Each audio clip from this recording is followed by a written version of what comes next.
Hello students, आज का video बहुत स्पेशल होने वाला है क्योंकि आज मैं एक बहुत ही इम्पोर्टेंट पोएम का समरी लेके आने वाला हूँ जो आपके 12th क्लास के 100 मार्क इंग्लिश के रेनबो बुक से है। पोएम है आपका सॉन्ग ऑफ माई सेल्फ। यह समरी बहुत ही इम्पोर्टेंट है। आपका जो 1 फरवरी से इंटरमीडिएट का एग्ज़ाम स्टार्ट होने वाला है। इसी अपकमिंग एग्ज़ाम में आपका ये समरी बड़ा इम्पोर्टेंट होने वाला है और उम्मीद 80% 90% उम्मीद है कि आपका सॉन्ग ऑफ माई सेल्फ का जो समरी है आपसे पूछा जा सकता है। इसके लिए आपको 5 मार्क्स का ये समरी आपको पूछा जा सकता है। ठीक है, वैसे तो आपको मैं सारा नोट्स अवेलेबल करवा दिया हूँ, फिर भी और इसको फिर रिवीजन के लिए मैं आपको वीडियो के सहारे इसको आप तक पहुँचा रहा हूँ। चलिए तो वीडियो शुरू किया जाए। देखिए, song of my self bye Walt Whitman. किसने लिखा है? वॉल्ट विटमैन ने लिखा है। चलिए दूसरा मार्क कर लेते हैं, आसानी होगी। चलिए ढंग से समझते हैं इस पोएम को। अगर आपको कहीं पे दिक्कत है, कन्फ्यूज़न है, आप कमेंट बॉक्स पे बता दीजिएगा या फिर हमको पर्सनल व्हाट्सएप में आप पूछ लीजिएगा। चलिए, द पोएम, ये जो पोएम है सॉन्ग ऑफ माई सेल्फ, ये जो song of myself poem है इज़ अ ब्यूटीफुल पीस, बहुत ही सुंदर एक पीस है, टुकड़ा है। किसका? Of free verse. Free verse, ये फ्री वर्स एक तरह का पोएम होता है, ठीक है, जिसमें सब कुछ फ्री होता है, कोई नियम कानून नहीं होता। सिर्फ पोएट अपना जो थॉट्स है उन थॉट्स को पोएम के जरिए वो एक्सप्रेस करता है, बिना किसी रुकावट के, बिना किसी नियम कानून के। तो कह रहा है the poem song of myself is a beautiful piece of free verse. ये एक फ्री वर्स है। सॉन्ग ऑफ माई सेल्फ जो पोएम है वो कैसा है? फ्री वर्स है।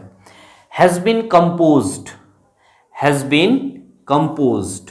कंपोज्ड का मतलब होता है लिखना, निर्माण करना, ठीक है, कंपोज करना। Composed by Walt Whitman.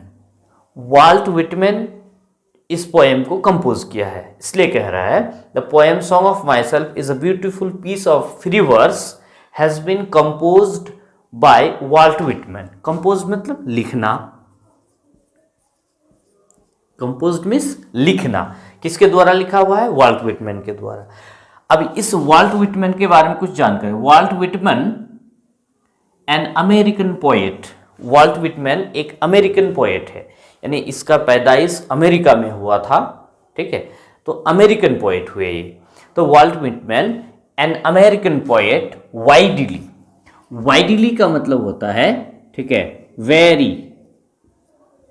Widely का मतलब वेरी, बहुत।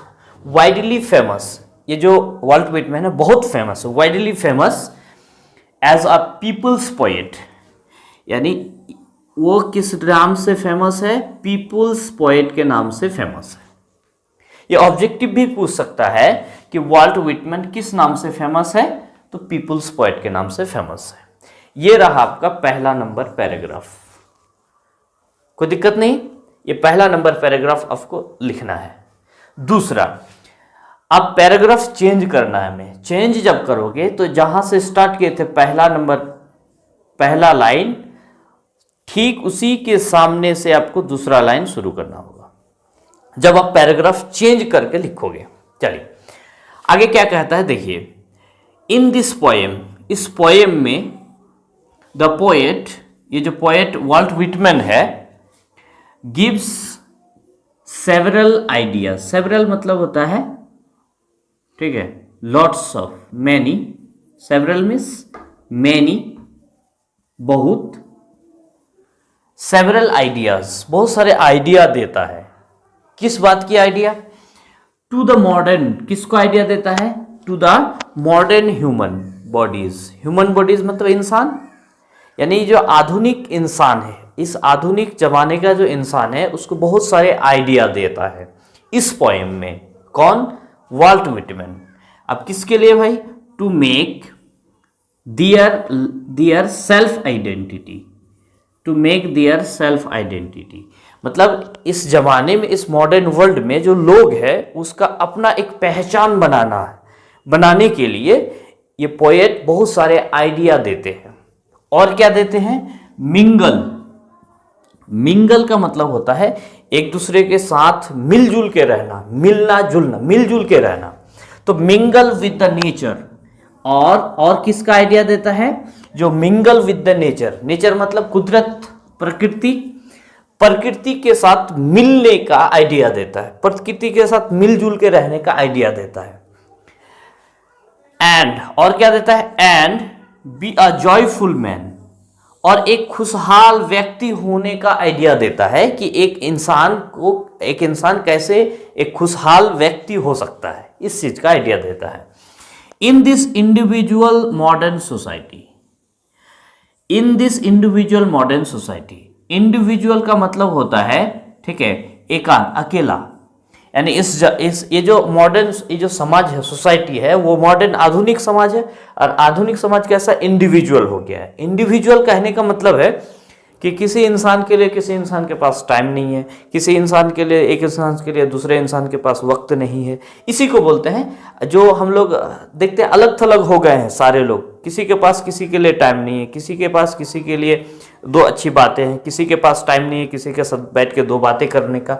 इस तरह, इसीलिए इस सोसाइटी को बोला है इंडिविजुअल सोसाइटी। कहने का मतलब यह है, ये जो पोएम है, इस पोएम में पोएट बहुत सारे आइडिया देता है to the modern human bodies. बहुत, ये आधुनिक इंसान को बहुत सारे आइडिया देता है। किस चीज का आइडिया? अपना खुद का पहचान बनाने के लिए, प्रकृति के साथ जुड़े रहने के लिए, और एक खुश मिजाज इंसान बनने के लिए इस इंडिविजुअल सोसाइटी में। ठीक है, आगे देखते हैं।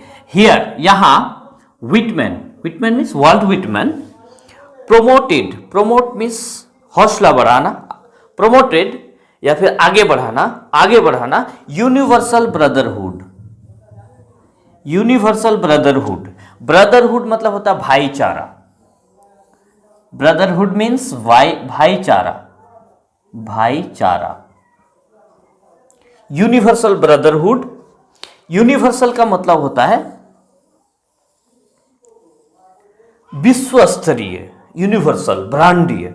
मतलब यहां पे ये बोलता है कि यूनिवर्सल ब्रदरहुड में मतलब होता है कि दुनिया के सारे, जितने सारे ब्रांड है, देश, दुनिया है, दुनिया में, दुनिया के सारे लोगों में एक भाईचारा का क्या करता है? भाईचारा को वो आगे बढ़ाता है, प्रमोट करता है। कैसे? To him, to him, him कौन? Walt Whitman. To him every human in this world, इस दुनिया में हर एक इंसान, एवरी ह्यूमन बोलता है इस दुनिया में हर एक इंसान इज सेम, सेम है, एक जैसा है, एक तरह का है। ये कैसे बात है भाई? अलग अलग इंसान है, लेकिन ये बोलता है कि हर इंसान एक तरह का है। कैसे? And every atom, atom of body, शरीर का हर एक हिस्सा, शरीर का हर एक part, is equal, is equally formed. Equally formed का मतलब होता है बराबर रूप से बनाया गया है। कहने का मतलब यह हुआ, जैसे हम लोग सेम किस मामले में बोल रहा है पोएट, कि जैसे अगर मेरा नाक है आपका भी होगा, मेरा कान है आपका भी होगा, मेरा दो हाथ है आपका भी होगा, मेरा दो पैर है आपका भी होगा, मेरा दो होठ है आपका भी होगा, मेरा दो नाक, कान है, ये आँख है आपका भी होगा, मेरा एक सर है आपका भी होगा। ऐसा नहीं है कि मेरा एक सर है तो आपका तीन है, या मेरा दो आँख है तो आपका चार होगा। ऐसा नहीं है। सारे का जो बॉडी का जो एटम ऑफ बॉडी है, शरीर का जो हिस्सा है, वो एक ही तरह से बना हुआ है। ठीक है, और जो उसका जो एक इंसान है, वो हर ये क्या बोलता है, वर्ल्ड इज सेम, दुनिया का हर एक इंसान एक तरह का होता है। एंड और क्या होता है, एंड एवरीबडी, और जो हर एक इंसान, एवरीबडी हैज सेम, और हर एक के पास, ठीक है, एजम्पशन। एजम्पशन का मतलब होता है कल्पना, कल्पना, एजम्पशन मीन्स कल्पना, और हर एक के पास क्या होता है, कल्पना भी सेम होता है। अब ये कल्पना कैसे सेम होगा, जैसे एग्जाम्पल के रूप में लेते हैं कि अगर मुझे ऐसा लगता है कि मैं मेहनत कर रहा हूँ, पैसा मेहनत कर रहा हूँ, बहुत सारा पैसा कमाऊंगा, घर द्वार होगा, अपना बीवी बच्चा होगा, लोग मुझे पहचानेंगे, मैं फेमस हो जाऊँ, सब मैं ये चाहता हूँ। आप भी चाहते होंगे, आपको भी पैसा कमाना है, आप भी पैसा कमाना चाहते हैं, आप भी चाहते हैं कि मेरा भी एक अच्छा सा परिवार हो, ठीक है। अब देखिए तो हर किसी के पास क्या आता है, ये एजम्पशन है, जो कल्पना है, जिंदगी से जुड़ी हुई कल्पना, सब एक तरह का है। इसीलिए कह रहा है एवरीबडी हैज सेम एजम्पशन, हर एक के पास एक जैसा कल्पना होता है। सो इसीलिए द पोएट सेज, इसलिए पोएट कहता है दैट एवरी, ठीक है, यहां पे छूट गया है, एवरी वन होगा, एवरी वन शुड फॉलो, हर किसी को मानना चाहिए, फॉलो करना चाहिए। द स्टेप्स यानी जो स्टेप इस पोएट ने बताया है, उन सारे स्टेप्स को मानना चाहिए हर किसी को, ऑफ हिम, उसका जो जितने सारे स्टेप्स बताए हैं वो सारे को मानना चाहिए। टू बी जॉयफुल, चलिए आगे चलते हैं। So the poet says that every one should follow the steps of him to be a joyful and free from the frustration of this material world. इसलिए कह रहा है कि ये जो पोएट कहता है कि हर किसी को मानना चाहिए द स्टेप्स ऑफ हिम, उसका स्टेप्स को मानना चाहिए, टू बी जॉयफुल, खुशहाल होने के लिए, एंड फ्री फ्रॉम फ्रस्ट्रेशन, और तनाव से फ्री होने के लिए, मुक्त होने के लिए, ऑफ दिस मटेरियल वर्ल्ड, इस मटेरियल वर्ल्ड से। इस मटेरियल वर्ल्ड का मतलब होता है ऐसा, अभी जो जिंदगी है, अभी का जो वर्ल्ड है, दुनिया है, वो वस्तु की तरह हो गया है। मतलब लोगों के अंदर वो अच्छाई, फीलिंग्स है नहीं, फीलिंग्स खत्म सा हो गया है। जिस तरह से इस लकड़ी को अगर बोलिएगा कि मारिएगा, पीटिए, गाली दीजिए, उससे कोई फर्क नहीं पड़ता। उस तरह से आजकल का इंसान आपको आपके फीलिंग से, आपके प्रॉब्लम से कोई लेना देना नहीं है। इसी वजह से इस समाज को, इस दुनिया को मटेरियल वर्ल्ड कहा है। आगे तीसरा नंबर, ये दूसरा पैराग्राफ हो गया, तीसरा में देखते हैं। तीसरा पैराग्राफ देखिए, पहला जहां से स्टार्ट किए थे, ठीक उसके नीचे दूसरा स्टार्ट किए, फिर ठीक उसके नीचे तीसरा स्टार्ट करेंगे।